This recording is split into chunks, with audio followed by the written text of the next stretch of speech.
தமிழ் சொந்தங்களுக்கு வணக்கம். இன்னைக்கு நம்ம பார்க்கக்கூடியது ஒரு மிக முக்கியமான வழக்கு.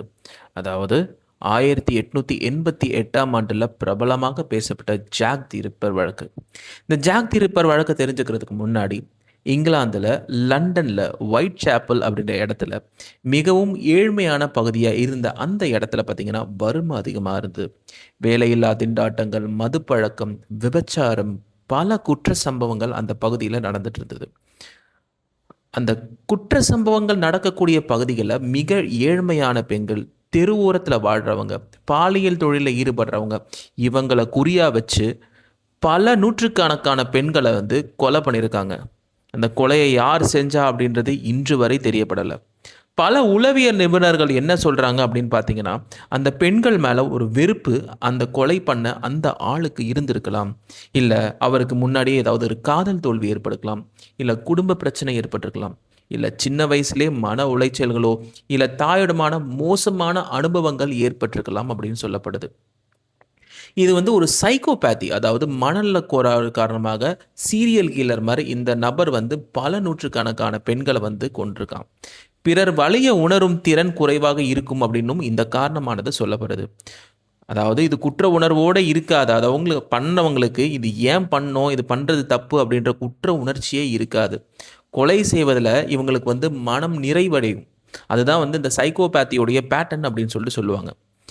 இது ஒரு பொதுவான உளவியல் விளக்கம் மட்டுமே. அதாவது ஜாக் ரிப்பருக்கு உறுதியான மருத்துவ ஆதாரம் அப்படின்றது இருக்கா அப்படின்னா இது வரைக்கும் இல்லை. பட் ஆனால் எந்த ப்ரூஃபும் இல்லாததுனால இவன் பண்ண அந்த கொலையுடைய பேட்டர்ன் ஒரே மாதிரி வித்தியாசமான பெண்களை நம்ம அப்ரோச் பண்ணும்போது இவனுடைய கொலை பேட்டர்ன் சீரியல் கில்லர்னு சொல்லக்கூடிய அந்த சைக்கோபேத்தி அந்த தனத்தை முதன்மைப்படுத்தக்கூடிய விஷயமா இருக்கு.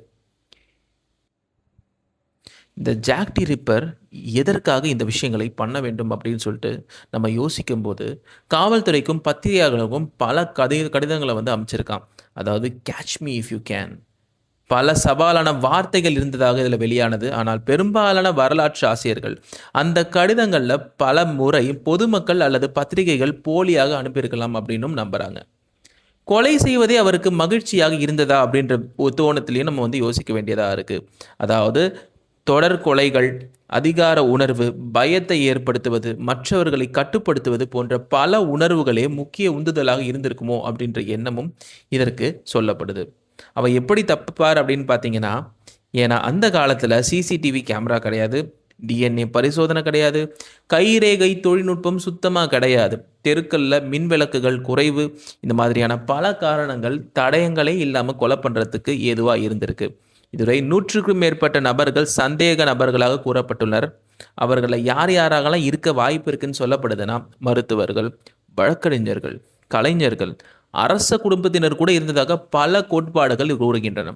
ஆனால் எந்த நபருக்கு எதிராகவும் உறுதியான ஆதாரமாற்று இன்று வரை கிடைக்கப்படவில்லை. முடிவு: ஜாக் டி ரிப்பர் ஏன் கொலை செய்தார் என்ற கேள்விக்கு இன்றும் உறுதியான பதில் இல்லை. ஆனால் ஆய்வாளர்கள் அதிகம் பேசும் 3 முக்கிய காரணங்கள் என்ன அப்படின்னு பார்த்தீங்கன்னா, பெண்கள் மீது ஆழமான வெறுப்பு, கடுமையான மனநல அல்லது உளவியல் கோளாறு, கொலை செய்வதிலிருந்து அதிகார உணர்வு அல்லது மனநிறைவு பெற்றிருந்திருக்கலாம் அப்படின்னு சொல்றாங்க. எது என்னவோ, ஒரு நூற்றாண்டிற்கு முன்னாடி இத்தனை பெண்கள், அப்பாவி பெண்கள் பல பேர் கொடூரமான முறையில் காயங்களோட கொலை செய்யப்பட்டிருக்காங்க. இன்னைக்கு இருக்கக்கூடிய டெக்னாலஜியெல்லாம் இருந்திருந்தா அதை செய்த நபர் யார், இல்லை ஒரு குழு செய்ததா அப்படின்றத கண்டுபிடிச்சு அவங்களுக்கான தண்டனைகளை வாங்கி கொடுத்துருக்கலாம். இந்த மாதிரியான தொடர் கதைகள், மிஸ்டரிஸ், உண்மை சம்பவங்கள், பல ஃபேக்ட்ஸை தெரிஞ்சுக்க இப்படி சேனலை மறக்காமல் சப்ஸ்கிரைப் பண்ணிட்டு பெல் ஐக்கானை கிளிக் பண்ணிக்கோங்க. அப்போ தான் எந்த ஒரு கிரைம் இன்வெஸ்டிகேஷன்ஸ் ஆர் உண்மை சம்பவங்களை இந்த சேனல் வழியாக நான் போட்டாலும் அதற்கான நோட்டிஃபிகேஷன் உங்களுக்கு வரும் அப்படின்றத நான் தெரிவிச்சுக்கிறேன். அடுத்த ஒரு காணொளியில் உங்களை சந்திக்கும் வரை உங்களிடமிருந்து விடைபெறுகிறேன். நன்றி, வணக்கம்.